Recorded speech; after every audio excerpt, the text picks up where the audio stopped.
इसके आगे वो नहीं सोचते हैं, इसके आगे नहीं सोचते हैं। इसके आगे भी 2 स्टेज है। जब हम वहां पहुंचेंगे तो हमारा जो जीवन का लक्ष्य है, मनुष्य जीवन का, जो अन्य प्राणियों में नहीं देखा जाता है लेकिन मनुष्य के लिए वो जरूरी है, वही 2 स्टेज हमें अलग करता है। हमें जानवर से अलग करता है, हमें पशुओं से अलग करता है। हमारे जीवन का उद्देश्य क्या है, हम जीवन में पाना क्या चाहते हैं और हमारा जीवन कहां से शुरू होता है, इसके बारे में आपको जानकारी देना है। तो हम जीवन के बारे में वहां से शुभारंभ कर रहे हैं, बात को शुरुआत करना है जहां से हमारा जीवन शुरू होता है। तो आप देख सकते हैं एक त्रिभुज मैं आपके सामने बना रहा हूं और इसके द्वारा हम आपको समझाएंगे आपके जीवन के अवस्थाओं को, आपके जीवन के अवस्थाओं। तो हमारे जीवन की जो प्रारंभिक अवस्था होती है, इस अवस्था में जो है भूख, प्यास और नींद, इसकी जरूरत पड़ती है। जन्म लेने के बाद चाहे मनुष्य हो, चाहे वो कोई भी जानवर हो, उसे भूख लगती है, प्यास लगती है, उसे नींद चाहिए, जरूर है ना। ये जरूरी है। जो भी यहाँ जीवित है, जो भी बच्चा यहाँ आता है, चाहे वो मनुष्य का बच्चा हो और चाहे जानवर का, उसे प्रारंभिक स्तर पे भूख लगती है, प्यास लगती है और नींद आती है। ये फर्स्ट स्टेज है और यहाँ ये जरूरी है सबके लिए। दूसरी बात, उसे सुरक्षा चाहिए। क्या चाहिए? सुरक्षा चाहिए। सुरक्षा। अगर बच्चा है छोटा सा, उसे भूख लग रही है, प्यास लग रही है, नींद आ रही है, लेकिन उसे माँ का गोद चाहिए, माँ का गोद चाहिए। उसे रहने के लिए कोई न कोई स्थान चाहिए, तभी वो सुरक्षित रहेगा। ऐसे सड़क पर पड़ा रहे तो उसकी सुरक्षा हो पाएगी और जो उसकी आवश्यकताएं है वो भी पूरा नहीं हो पाएगी। उसकी सुरक्षा होनी चाहिए। हम पौधा भी लगाते हैं तो क्या करते हैं, पौधे को लगाने के बाद उसको हम क्या करते हैं, उसके लिए एक गार्ड लगा देते हैं, जाली लगा देते हैं या सपोर्ट भी देते हैं उसको कि आगे बढ़े, तो आगे बढ़ता है।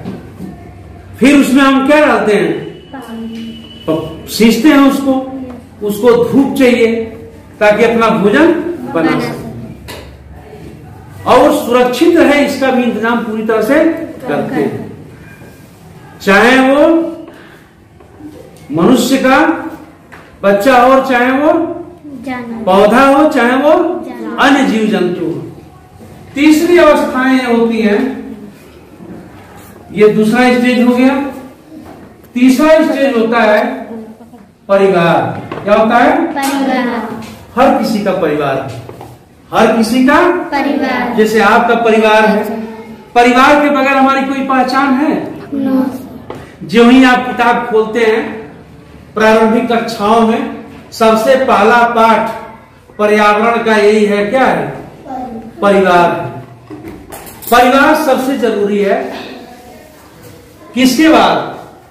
पहली आवश्यकताओं के बाद, सुरक्षा के बाद परिवार का होना जरूरी है, जो हमें पहचान ही नहीं देता है, हमारी आवश्यकताओं को भी पूरा करता है, हमारी आवश्यकता को भी क्या करता है? पूरा करता है। परिवार से आप अलग हो जाइए, आपकी कोई पहचान नहीं है। आपकी जितनी आवश्यकताएं पूरी हो रही है, कहां से पूरी हो रही है? परिवार से। ये आपको पहचान देता है। इसलिए परिवार से कभी भी रुष्ट होकर के अलग होने की बात नहीं सोचना चाहिए। बात सुनिए ना, हमें परिवार इन आवश्यकताओं को भी पूरा करता है। हमारे भूख प्यास नींद का भी ख्याल रखता है, हमारी सुरक्षा भी करता है और फिर आपसी सामंजस्य से एक दूसरे की आवश्यकताओं को पूरा भी करता है। बहुत से लोगों का जीवन बस इन्हीं 3 स्टेज पर रहता है। बस वो खाते पीते हैं, सुरक्षित रहते हैं, उनका एक परिवार रहता है। इसके आगे वो नहीं सोचते हैं, इसके आगे नहीं सोचते हैं। इसके आगे भी 2 स्टेज है। जब हम वहां पहुंचेंगे तो हमारा जो जीवन का लक्ष्य है, मनुष्य जीवन का, जो अन्य प्राणियों में नहीं देखा जाता है लेकिन मनुष्य के लिए वो जरूरी है, वही 2 स्टेज हमें अलग करता है। हमें जानवर से अलग करता है, हमें पशुओं से अलग करता है। जो 2 बातें ऊपर की हैं। जो चौथा स्टेज है वो है आत्मसम्मान। क्या है? आत्मसम्मान। आत्मसम्मान। पशुओं का कोई आत्मसम्मान होता है, लेकिन मनुष्य के लिए क्या चाहिए? आत्मसम्मान। हमारा कोई किसी तरह का आत्मसम्मान मिले, लेकिन मिलेगा कैसे? आप परिवार पर आश्रित रहेंगे, दूसरे पर आश्रित रहेंगे तो आपका आत्मसम्मान नहीं होगा। इसके लिए आपको मन से पढ़ना होगा, आपको समाज के लिए भी कुछ करना होगा। जैसे परिवार ने आपको पढ़ाया लिखाया, आपको होशियार बनाया, तो परिवार की जरूरतों को पूरा करने के लिए भी आपको क्या होगा? कमाना पड़ेगा। क्या करना पड़ेगा? कमाना पड़ेगा, मेहनत करना होगा, तो आपका परिवार में सम्मान मिलेगा। कभी घुमक्कड़ों को परिवार में सम्मान मिलता है? कहते हैं आवारा है, घुमंतू है, कुछ करता नहीं है, दिन भर घूमता है, उसको इज्जत से नजर से देखी जाती है।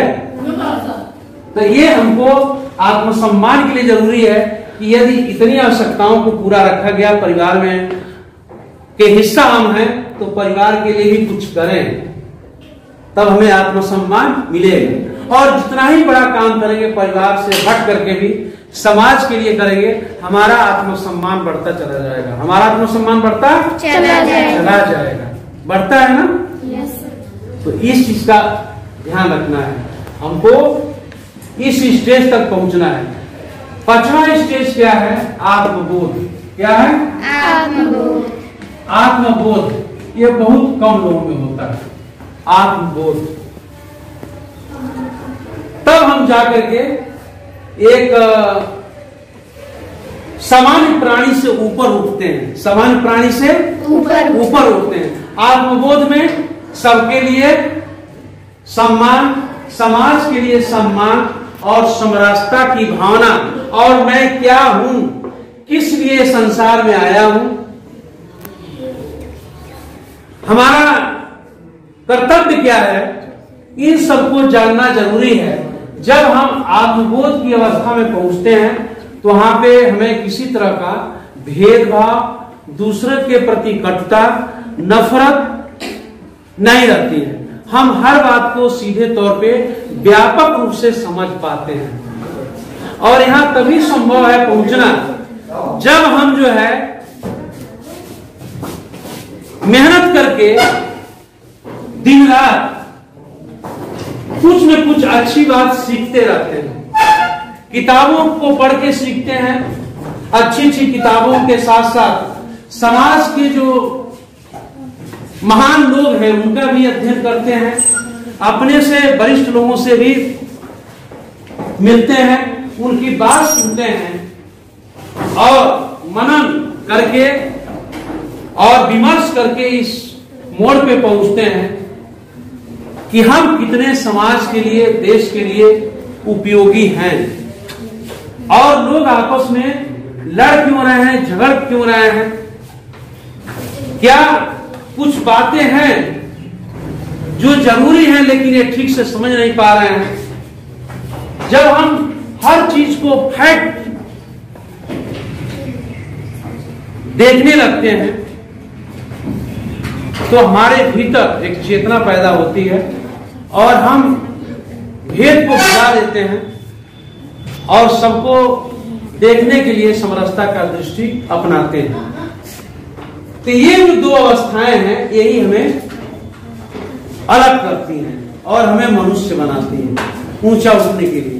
नहीं तो ज्यादातर लोग परिवार स्तर पे ही रहते हैं, लड़ाई झगड़ा करते हैं, दूसरे से दूरी बनाते हैं और उनका जीवन समाप्त हो जाता है।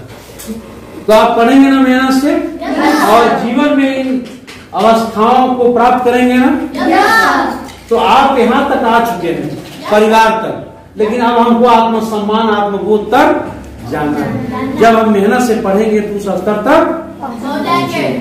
धन्यवाद।